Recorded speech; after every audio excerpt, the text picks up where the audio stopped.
guys, how's it going? This is Johnny Tech Review.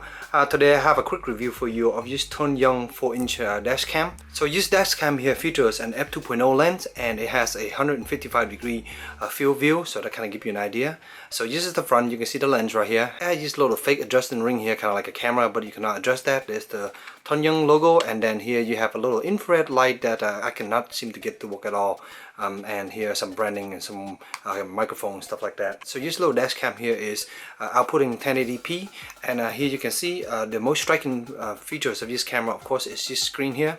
This is a 4-inch screen, so from the look of it, it looks just like a small smartphone, you know, back in the day here. And on the side here, you have a physical button that you can press to adjust whatever setting you need. So along with the camera here, you also get a long 10-feet mini USB cable that terminates in the secret adapter, and then a little mounting suction cup. This little suction cup here is connected to the camera via a little screw mount up top right here, and then up top here you can see also you have the power output, and then here is the audio in if you need to do that, and then at the bottom here you have the micro SD card slot right there. That's pretty much the whole unit. So to turn it on, just hold down this down button here for a second and it will power on the unit. This is usually done by also giving the unit a little bit of power, but other than that, it automatically come on and off just like any other dash cam. As you can see here, as soon as it come on, it start recording, and that takes roughly about 3 seconds, kind of give you an idea. I have the date wrong here, but so just ignore that. We can press OK here to stop recording.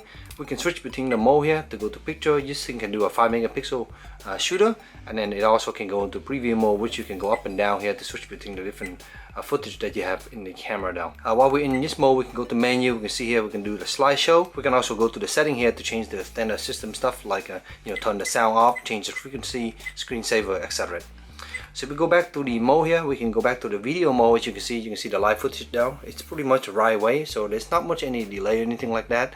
And of course, this is not a Wi-Fi camera at all, so the only option you have for preview is on this screen. If you go to the menu screen here, you can see here you can have the resolution. You can press OK here, and you can pick one of the resolution here to record it in. So the maximum is 1080p. And then if we go back to the menu screen here, we can pick some other options like cyclic recording, wide dynamic range, exposure, motion detection, on and off. So parking the monitor is pretty interesting. You can turn this on. When your car is off, it will go into a standby mode and it will detect motion. As soon as it detects motion or a little bit of G-sensor, it will come on and start recording. And that's usually how it works. And in practice, that works pretty well. And the built-in battery is good for recording throughout the day, short clip here and there, and it works pretty well so far. So let's talk about the picture quality. This guy of course advertises recorded 1080p, and it has that f2.0 lens.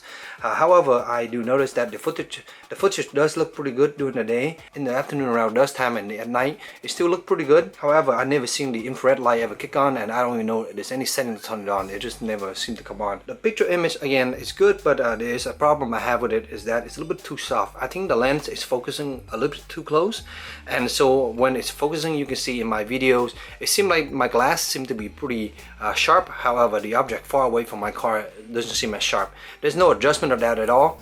The only adjustment you have really in the software is maybe you can adjust the resolution or the sharpness, and that's basically about it here in the software. But there's no adjustment on the physical lens or anything like that. As far as the sound quality, the microphone does a pretty decent job of recording sound.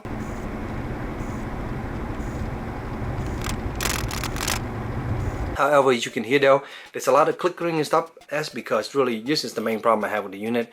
This little screw here to mount this guy, it seems to be not really tight, and when the car is moving around, hitting bump, it will vibrate, and that's the noise you're hearing from the sound. So yeah, the suction cup could be a little bit better design. I think it's this little design here. The screwing doesn't work really well because it has a very small mounting point.